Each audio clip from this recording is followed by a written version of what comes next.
If you haven't already, go ahead and check out my introduction video just to kind of give a little feedback on about who I am, my history with hair, my credentials, and yeah. Anyway, today I want to talk to you about a couple things. Let's get into it, honey. First thing up is my biggest regret.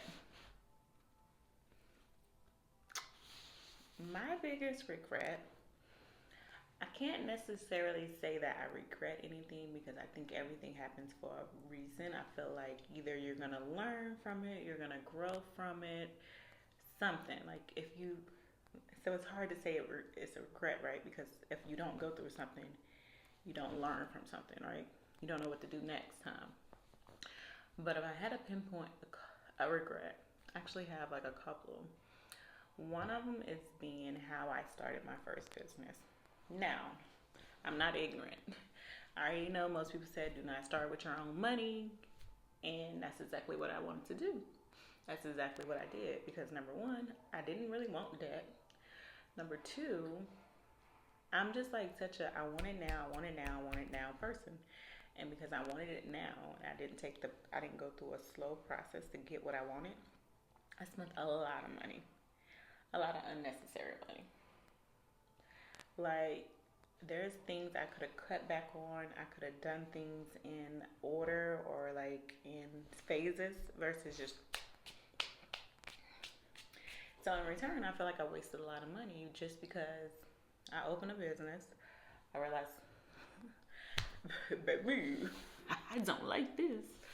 Like I didn't like the responsibility of being a business owner. I didn't like the responsibility of making sure that everyone, including like stylists that are commissioned, non-commissioned, booth, whatever, are like keeping the space clean, respecting it. And when you put your money into things, you want to see people respect it the way you do. And unfortunately, that's just not what it is. So my biggest regret really is just not taking the proper time to do things in order instead of just rushing to get everything because I probably could have saved a lot of money. Probably wouldn't have bought some things. Like I literally redid my whole salon and it was already a salon prior. So I could have eased my way into that situation, right? But it happened and it is what it is. One thing that I would do differently if I was to ever open up another salon, I would vet people. I've always been the type of person that I felt like I can help any and everyone. But the truth of the matter is, like, people have to want to help themselves. And there's a lot of people who are just willing to do things to get by. No shade, no tea. But it is. And when you're someone who wants to see the best out of someone, but they're not willing to put in the same work, it becomes exhausted. And you almost start resenting what you're doing. And I feel like for me, that's one thing that I was like, all right, you know what? I gotta get rid of all these commission people. I gotta get rid of all these booth people. Like I wanted to get rid of everyone because I felt like the way my personality is set up, I need order. I need respect. I need boundaries. I need hustle. And when it was just me and my two people that were really close to me, we were good. Like I had two people that were they knew how to take information and apply it. But when I started allowing anyone to get next to me, world blew up. My world blew up. So that's just one thing I would do differently. I would definitely vet people. I would have very strict guidelines, and I wouldn't just let anyone have access to me. And the thing about it is, you never know what people's true intentions are. Some people are literally there to hurt you, and it's not necessarily because something you've done, but hurt people, right? So depending on where people are in their life, they are there to make sure they destroy your stuff, and it is what it is.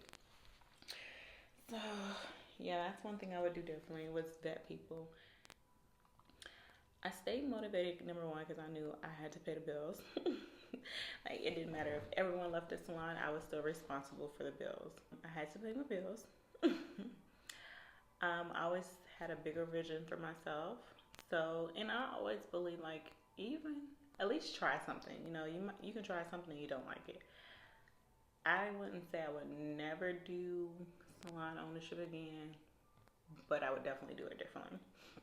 But if I didn't go through that process, I wouldn't know that, oh, I don't like this. I don't like this. And I remember one time a client came in, she's like, I'm so excited for you, Angel. You opened up your own salon. And, da, da, da, da. And I was like, I hate it. I hate it. She was like, what? I'm so sorry for you. I was just like, it was just too much. Like, and I think another thing was me being a hairstylist and also managing a salon and also traveling to do hair and also just payroll. It's a lot, and you have to delegate in these roles. So, yeah, how I stayed motivated, honey. The bills had to get paid. I'm like, somebody had to pay them. But anyway, these are just like 3 situations. How I stayed motivated, my biggest regret, and what I would do differently if I was to do salon ownership again. Really. So, yeah, I hope y'all learned something from this. If you like this video, please make sure you like, subscribe, and share. Comment. Let me know if you've been a salon owner, what was the issues you ran into that you felt like was a learning lesson for you? Or what was things you had to implement to make the environment better? Let me know, because again, I might do it again, I might not. But anyway, bye y'all.